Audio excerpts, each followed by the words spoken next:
반갑습니다. 미풍입니다. 보유세 완화 드디어 나온다. 구독과 좋아요 부탁드리도록 하겠습니다. 제가 늘 말씀드렸죠. 올해가 보유세 최고치가 될 것이다. 그리고 내년부터는 보유세는 완화될 것이다 라고 말씀드렸는데 저 얘기를 아무도 듣지 않았습니다. 결국에는 이제 보유세 완화가 검토가 되고 이제 본격적으로 3월 빠르면은 그 전에도 되겠죠. 당연히 대선이 눈앞에 있으니까. 그래서 이것을 현실화한다고 보시면 될 것 같습니다. 그러나 한 가지는 완화가 되기 힘들어요. 양도세라고 보고 있습니다. 그래서 양도세에서 우리가 1주택자에 대해서는 12억 원까지 양도세가 완화가 되는데 다주택자에 대한 양도세는 완화가 상당히 어렵다.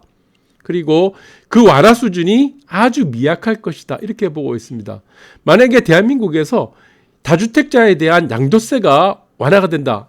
대폭적으로 완화가 되거나 아예 무슨 1주택자에 준하는 수준으로 내려가게 된다면 대한민국 모든 사람은 전부 다 다주택자가 될 겁니다.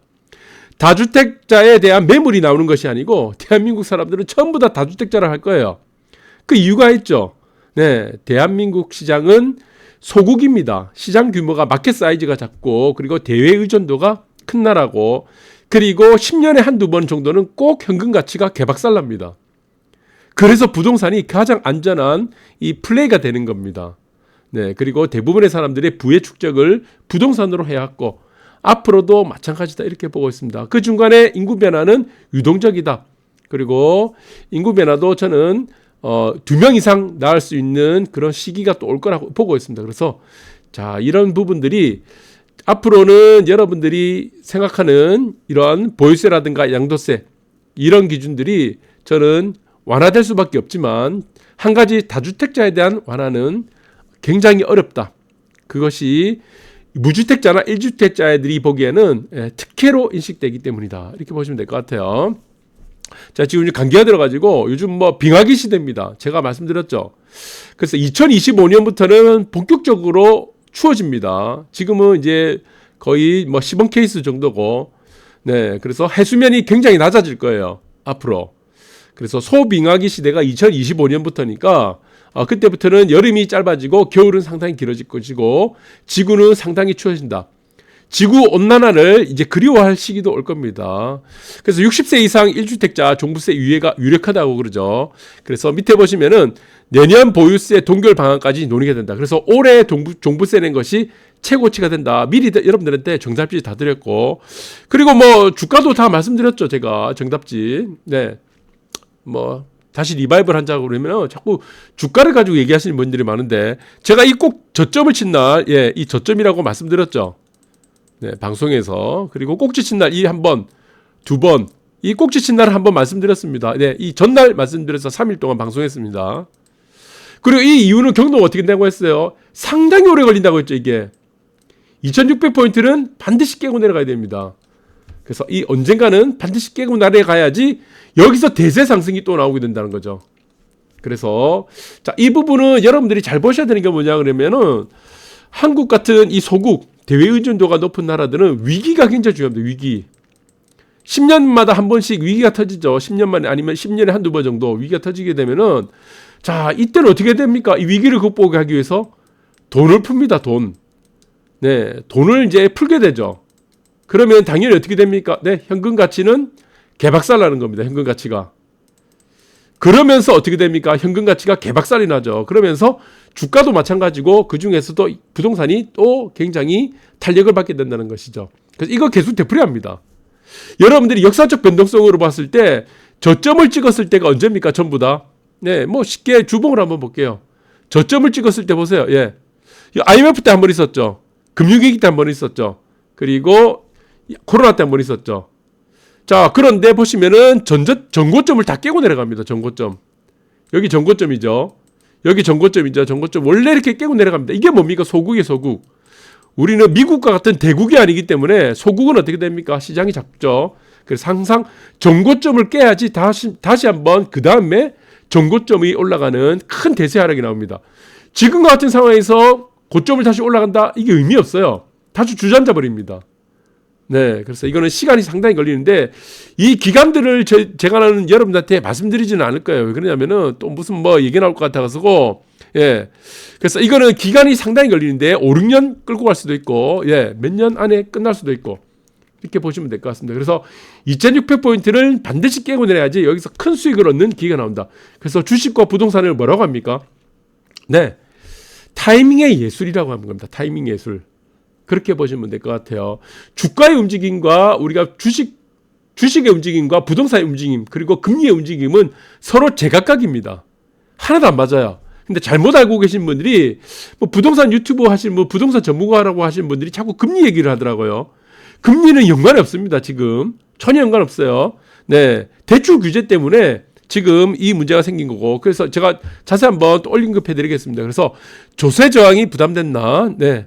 조세 형평주의가 안 맞죠. 지금 종부세는 정부 보유세 부담 완화 방안 검토를 하셨다고 하는데 뭐 이제 뭐 기정사실화된 거죠. 이미 이것은 예고된 겁니다. 사실은 네, 모든 사람이 아니라고 했을 때 대한민국에서 유일하게 저 혼자가 네, 올해가 종부세 최고치가 될 것이다. 기정사실입니다. 사실은 다 알고 있었던 거죠. 다 알고 있는 건 아니지만 저 혼자만 알고 있었지만 네, 이렇게 될 수밖에 없다는 거다. 결국에는 표에 따라 움직일 수밖에 없다는 거죠.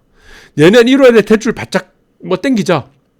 무슨 의미가 있습니까? 그래서 내년 초 가계대출 본격 재개한다는데 이게 의미가 없죠. 왜 의미가 없습니까? DSR 40% 적용되잖아. 2억 원까지는 뭐 네, 여기 보시면은 아시겠지만 DSR 적용이 안 되는데 2억 원 초과하는 부분에 대해서는 DSR 40% 적용한다니까 의미가 없어요. 의미가 거의 의미가 없습니다. 그래서 이 정부에 따라서 지금 대출 금리와 지금 대출 금액을 결정하는 이게 사회주의 시스템입니다. 세상에 이렇게 하는 나라가 없습니다. 무슨 DSR이 뭐 전 세계 국가적으로 다 한다고 이런 헛소문을 자꾸 퍼뜨리는 분들이 있는데 그런 게 아니죠. 사실은 집도 마찬가지고 음식도 마찬가지입니다. 이게 뭡니까? 의식주입니다. 의식주를 왜 누가 정합니까? 이거를 왜 정부가 정하죠? 그래서 의식주와 관련된 거는 가격의 문제가 아닙니다. 사실은. 이 의식주는 무엇에 따라 영향을 받습니까? 이게 필요죠, 필요. 의식주는 필요에 따라 영향을 받습니다. 돈 많은 사람들은 내가 필요하면 어떻습니까? 유기농 한 끼에 70만 원, 80만 원짜리 먹을 수 있는 거예요. 햄버거 지금 4,000원짜리, 5,000원짜리 뭐 맥도날드 먹을 수 있는 사람도 있고 뭐 3만 원짜리 네, 그렇죠. 30분 만에 기다려 가지고 네, 2,000명 몰려가고 300만 원짜리 먹을 수도 있는 겁니다. 그 의식주란 거죠, 이게. 의식주는 규제의 대상이 될 수 없다는 겁니다.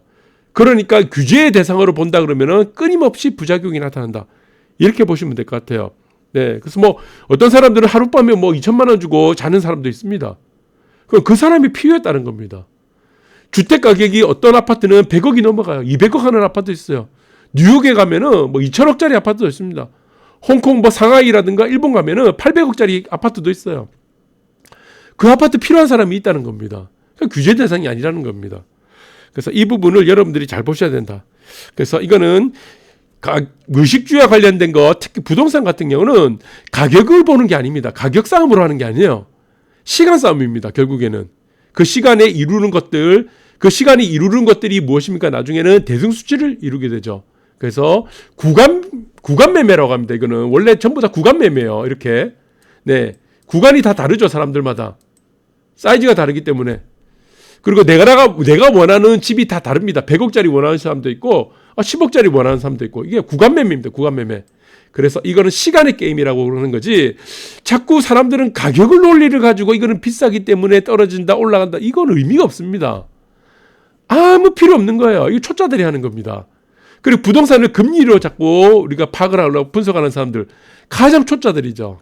네, 그래서 지금 뭐 청약 대량 뚫고도 연끌 막혀 이런 일이 벌어진다는 겁니다. 지금 네, 청약을 나중에 포기하게 될 수밖에 없다는 거죠.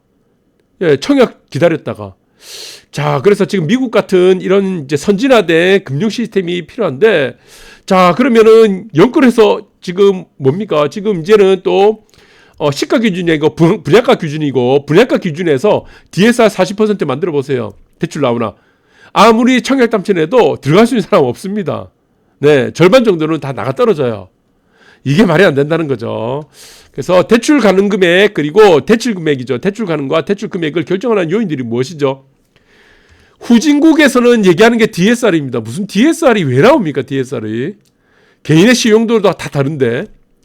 그래서 대출이 가능한지 안 한지, 네가 대출이 될까 나도 대출이 될까, 이 부분과 대출을 금액을 결정하는 것은 크레딧 스코어입니다. 크레딧 스코어. 한마디로 말하면 신용점수예요. 신용점수.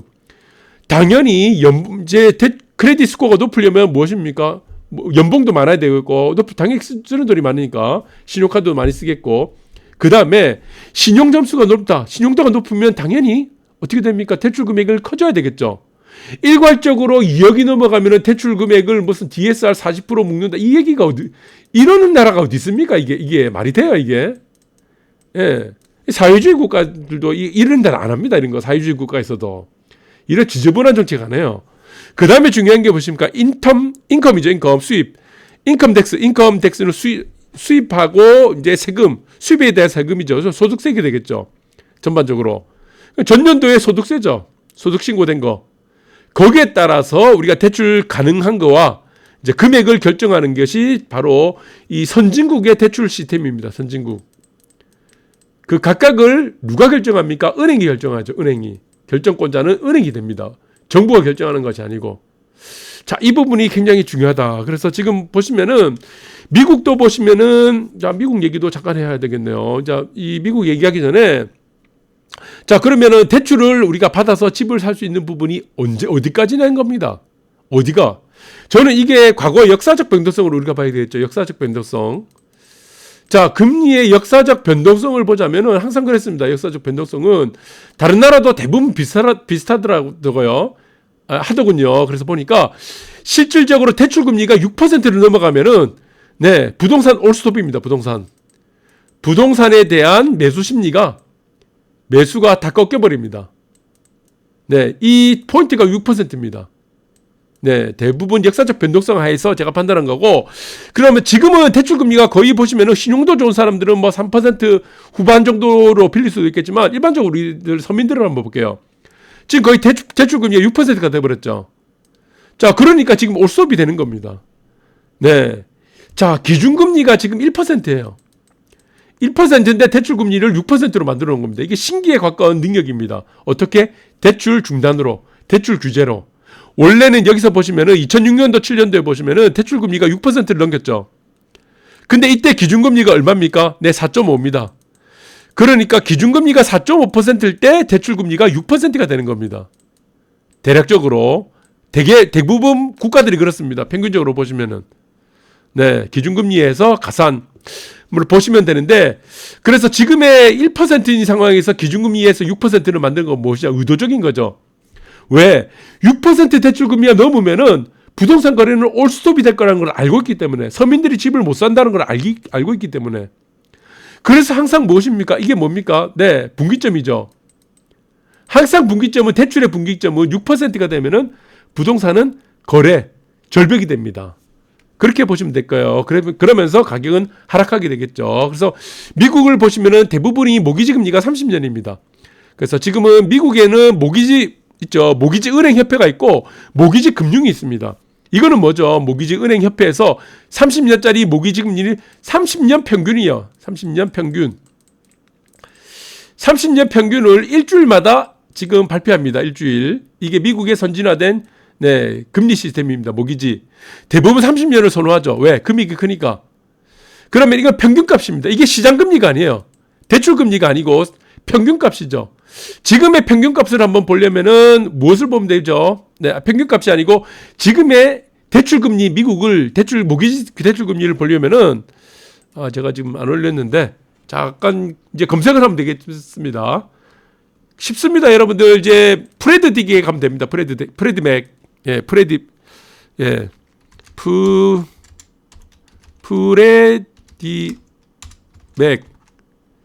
프레디 맥을 검색하시면은, 이거는 미국 연방 지금 모기지 금융이라고 합니다. 모기지 금융이라고 하는데 여기 써 있죠, 영어로.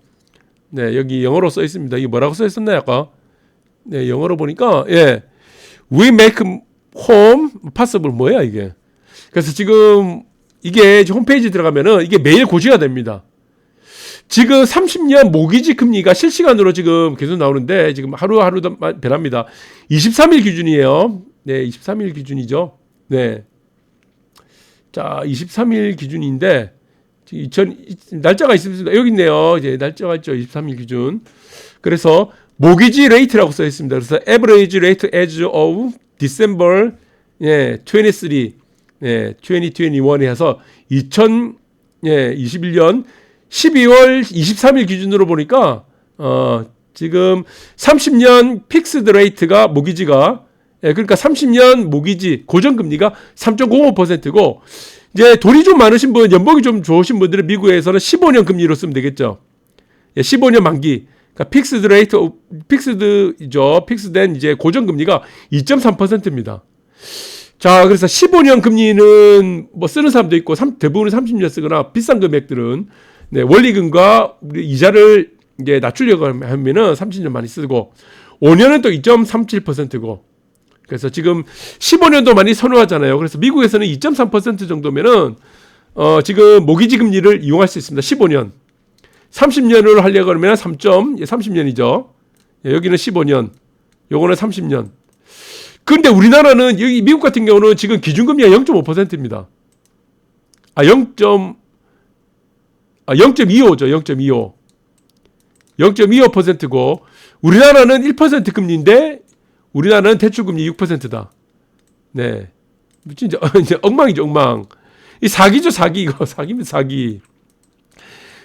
보세요, 지금. 예? 지금 우리나라의 지금 기준금리 1%대 대출금리, 모기지 대출금리가 은행에서 하는. 그래서 이런 거를 우리가 지금 지금 보시면은 모기지 금융을 이렇게 보시면은 이거를 참고 자료로 해서 신용이 또 좋은 사람들은 30년 해도 15년 해도 신용이 좋은 사람들은 뭐 은행에 뭐 웰스파고라든가 시티은행 그리고 뭐 많죠. BOA 뭐 뱅크 오브 아메리카라고 뭐 미국 은행에서 가시면은 또 이게 또 금리가 좀 더 줄어들기도 합니다. 신용도에 따라서 그렇게 결정한다. 그래서 이게 굉장히 명확하고 객관적으로 지금 하고 있죠. 미국 같은 경우는. 네. 그래서 마찬가지예요. 저는 미국도 마찬가지고 지금 이제 집값이 올라가다 보니까 미국에서는 정부 보증을 통해서 밑에 있습니다. 정부 보증을 통해서 11억 원까지 정부에서 보증을 해서 쓸 수 있도록 그렇게 하면 됩니다. 그래서 뭐 지금 뉴욕 같은 데는 17억까지도 정부 보증을 해준다고 합니다.